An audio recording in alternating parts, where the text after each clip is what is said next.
Hi there. So today I'm just going to be doing a random biblical topic, but this time I want to tackle the issue of abortion and the pro-life. First of all,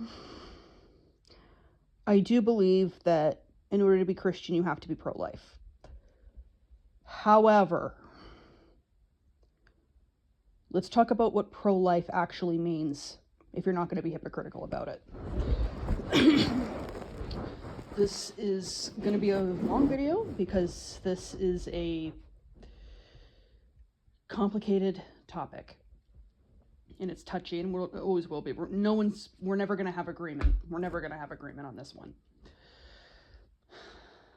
I think that all human life starts at conception. However, there are ethical issues to consider, namely incest, rape, everything that, the conservatives tend to dismiss it as liberal talking points, but I think that it's a valid what if, what about. I think it's a very valid what about. I question the ethics, because as I want to say, what I'm going to be tackling in this video is what it means to be pro-life. Are you just pro fetus life, or are you pro everyone's life?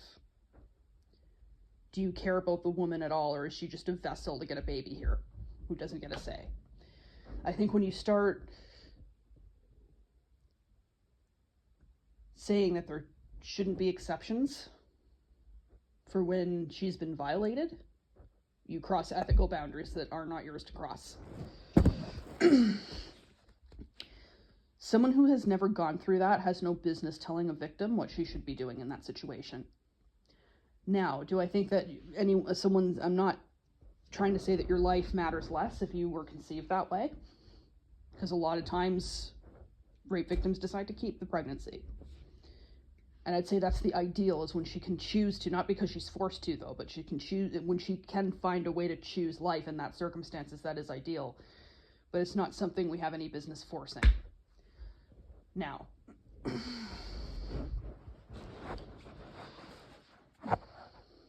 do I think that the life still counts? Absolutely. And where I was going with this is that if she feels the need, because of what he did, what the rapist did, if she feels the need to have an abortion because she can't mentally cope with that, that's not on her. How is that on her? She didn't ask for any of this. Right? Why are we putting something on her that isn't supposed to be on her? I think if she ends up aborting, we should just put him down for murder. Your actions not only violated someone for the rest of their lives and gave them lifelong trauma, but your actions have now also led to a death. Because she could not handle bringing to term what you forced on her. Psychologically, she could not take that. Why are we blaming her for that?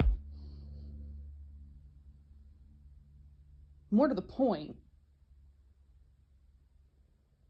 why do conservatives want to punish abortion more severely than rape? Like, I can't help but think that the underlying agenda here isn't about protecting lives, but it's about hurting women, namely controlling women. It's about, yet again, we're just a vessel, we're just a tool, we don't get a say over our own bodies or over our own healthcare. Especially when loopholes, I'm not trying to say this is the intention, but nonetheless this has happened. When miscarried fetuses are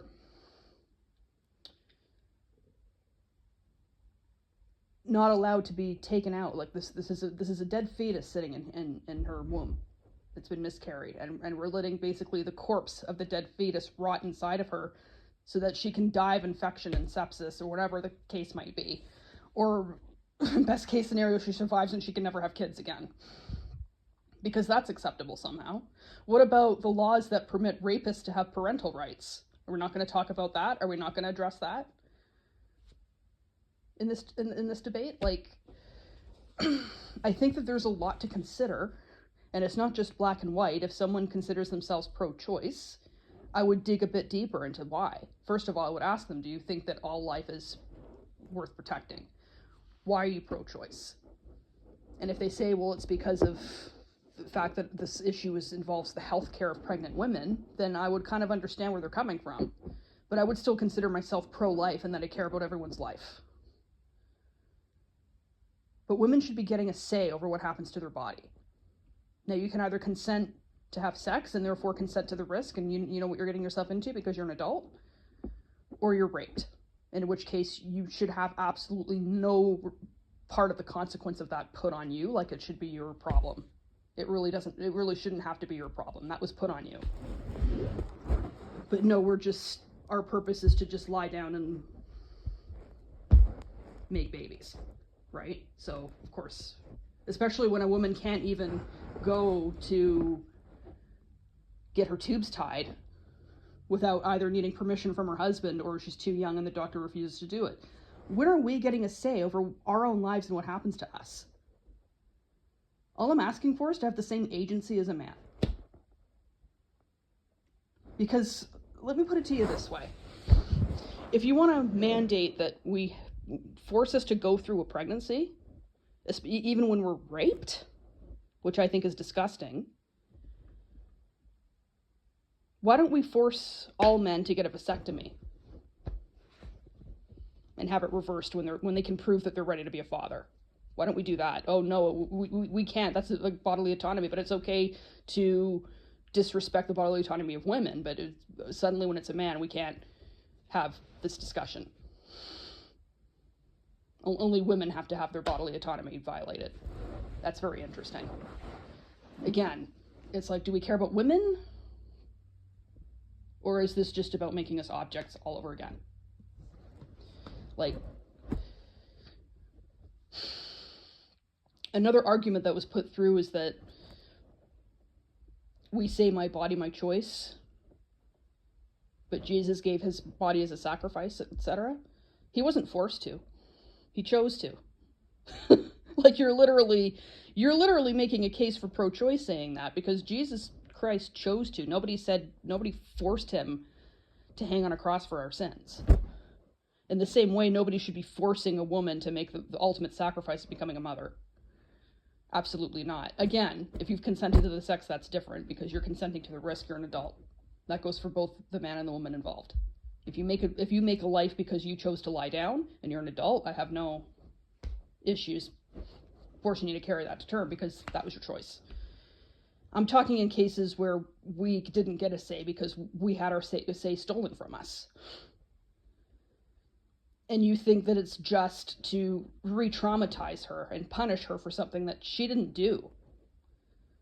And you're essentially helping the rapist take away her say and take away her dignity by forcing her to go through with that.